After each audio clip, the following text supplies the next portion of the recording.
Vous le savez, malheureusement, l'artiste Carlos Pacheco nous a quittés beaucoup trop tôt, un artiste de légende, un artiste exceptionnel.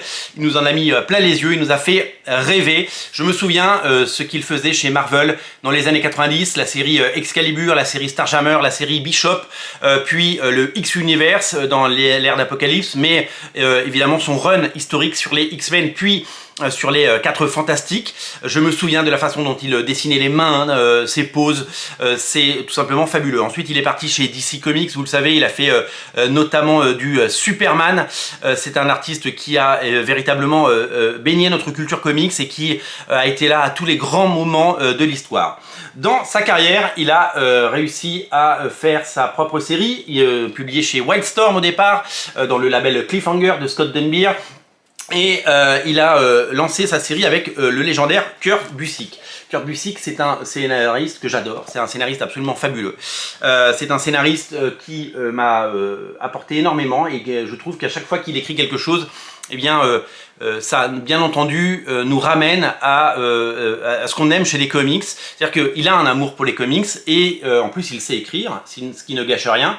Et donc c'est véritablement avec un plaisir incommensurable que je découvre chacune de ses œuvres. Évidemment, j'ai aimé ce qu'il a fait en mainstream, notamment sur les Avengers, le crossover Avengers JLA, Justice League qu'on aimerait bien revoir avec les fantastiques dessins de George Pérez. Évidemment, c'est un scénariste qui a travaillé sur des récits absolument incroyables comme Marvels dans les années 90 avec Alex Ross. On s'en souvient, c'était tout simplement fabuleux également. Il est à l'origine évidemment des Thunderbolts chez Marvel, l'omnibus est sorti cet été, vous le savez. Il a travaillé sur Superman, bien entendu, il avait fait... et puis Astro City, bien entendu. Donc un artiste de légende, un scénariste incroyable, un scénariste qu'on aime et à chaque fois qu'il s'attache à un projet, eh bien, ça fait des étincelles. Avec la sortie d'Arospis, on espère que Delcourt aura la bonne idée de rééditer de la meilleure des façons et dans une édition digne de ce nom, Astro City, qui a été malmenée en France avec des éditions souvent incomplète et avec des manques, hein, parce qu'il manque énormément d'épisodes. C'est réédité aux États-Unis chez Image Comics. On espère qu'en France, nous aurons le plaisir de le redécouvrir. Quand on a appris la disparition de Carlos Pacheco, on a aussi appris que Delcourt était déjà en négociation pour rééditer Arrowsmith. Arrowsmith, c'est une série tout simplement fabuleuse. Je crois que, enfin, parce que je pense avoir tout lu de Carlos Pacheco, que c'est le plus beau récit qu'il ait fait. C'est absolument magnifique. C'est ancré par Jesus Merino.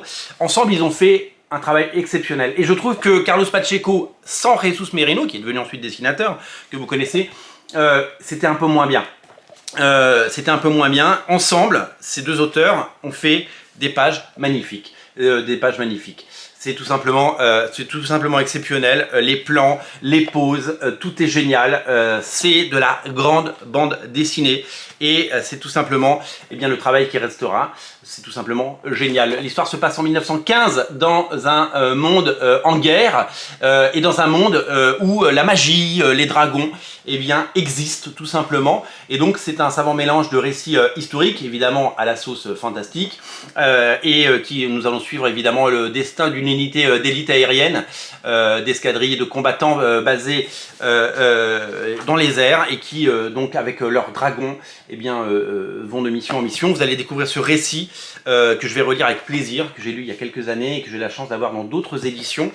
Quel plaisir de redécouvrir ça et quel plaisir de voir le travail de Carlos Pacheco magnifié dans ce récit. Alors, la bonne nouvelle, c'est quoi? La bonne nouvelle, c'est que c'est un tome 1, c'est une réédition, c'est déjà sorti en version française, et que, comme vous le voyez, c'est un tome 1 qui appelle un tome 2.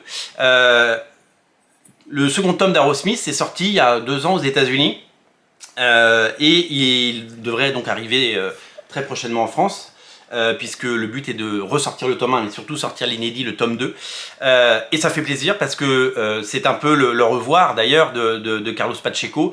Des années après, quasiment 20 ans après, il est revenu sur Arrowsmith avec Kurt Busiek, avec cette envie à l'époque de continuer, de faire une succession de mini-séries. Donc on a eu une deuxième mini-série, malheureusement nous n'aurons pas la troisième, à moins qu'un jour Kurt Busiek décide de le faire avec un autre auteur, mais ce serait vraiment un crève-cœur.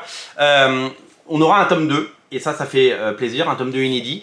Je vous invite vraiment à vous plonger là-dedans si vous cherchez de la bonne bande dessinée. Ça, c'est de la BD qui peut plaire, c'est du comics qui peut plaire à des lecteurs de BD. Ça peut toucher, il n'y a pas de super-héros, ça peut toucher les lecteurs au-delà de la sphère comics, au-delà de la niche comics, parce que il n'y a que des qualités, bien écrits, bien dessinés, et un univers absolument incroyable à découvrir. Voilà, je vous invite véritablement à découvrir Arrowsmith. Si vous ne le connaissez pas, vous allez être enchanté, vous allez être séduit, et je pense que vous allez passer un formidable moment à lire et découvrir ce récit.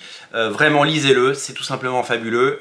Merci de votre attention. C'est disponible évidemment chez votre libraire indépendant, chez Original Comics, en lien en descriptif de la vidéo, et bien entendu je vous invite plus que jamais à soutenir votre libraire indépendant, votre libraire de quartier, pour acheter ce type de bande dessinée. Montrez-leur que vous aimez les comics et montrez-leur qu'il a raison de garder un rayon comics dans un monde où les rayons comics fondent comme neige au soleil. Vous le savez, il est plus important que jamais de découvrir tout ça. Si vous aimez la chaîne, je vous invite bien entendu à souscrire au Tipeee qui est en lien en descriptif de la vidéo. Merci de soutenir tout ce travail, et j'ai hâte que vous découvriez Arrowsmith, c'est tout simplement exceptionnel. Salut!